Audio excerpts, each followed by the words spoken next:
অপূর্ব সাজাতে শুধু অপূর্ব সাজেছে। আমি কি এই চেয়েছিলাম, আমি কি এই চেয়েছিলাম, আমি তোর বলে আরে দেবতার সঙ্গে করেছিস তুই পাঁচ বিশ্বনাথ, নারী জাতিকে করেছিস দেবতা, তাই তো তুমি মৃত্যু হাতছানি দিয়ে যাচ্ছে।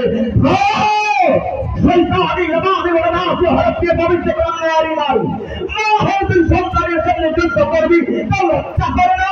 নারী কলমের না তোর মতন কুসন্তানের মুখ থেকে আমার মা বাপ সত্যি কিনা বোধ করে, তবে তাই হোক না তাই হোক।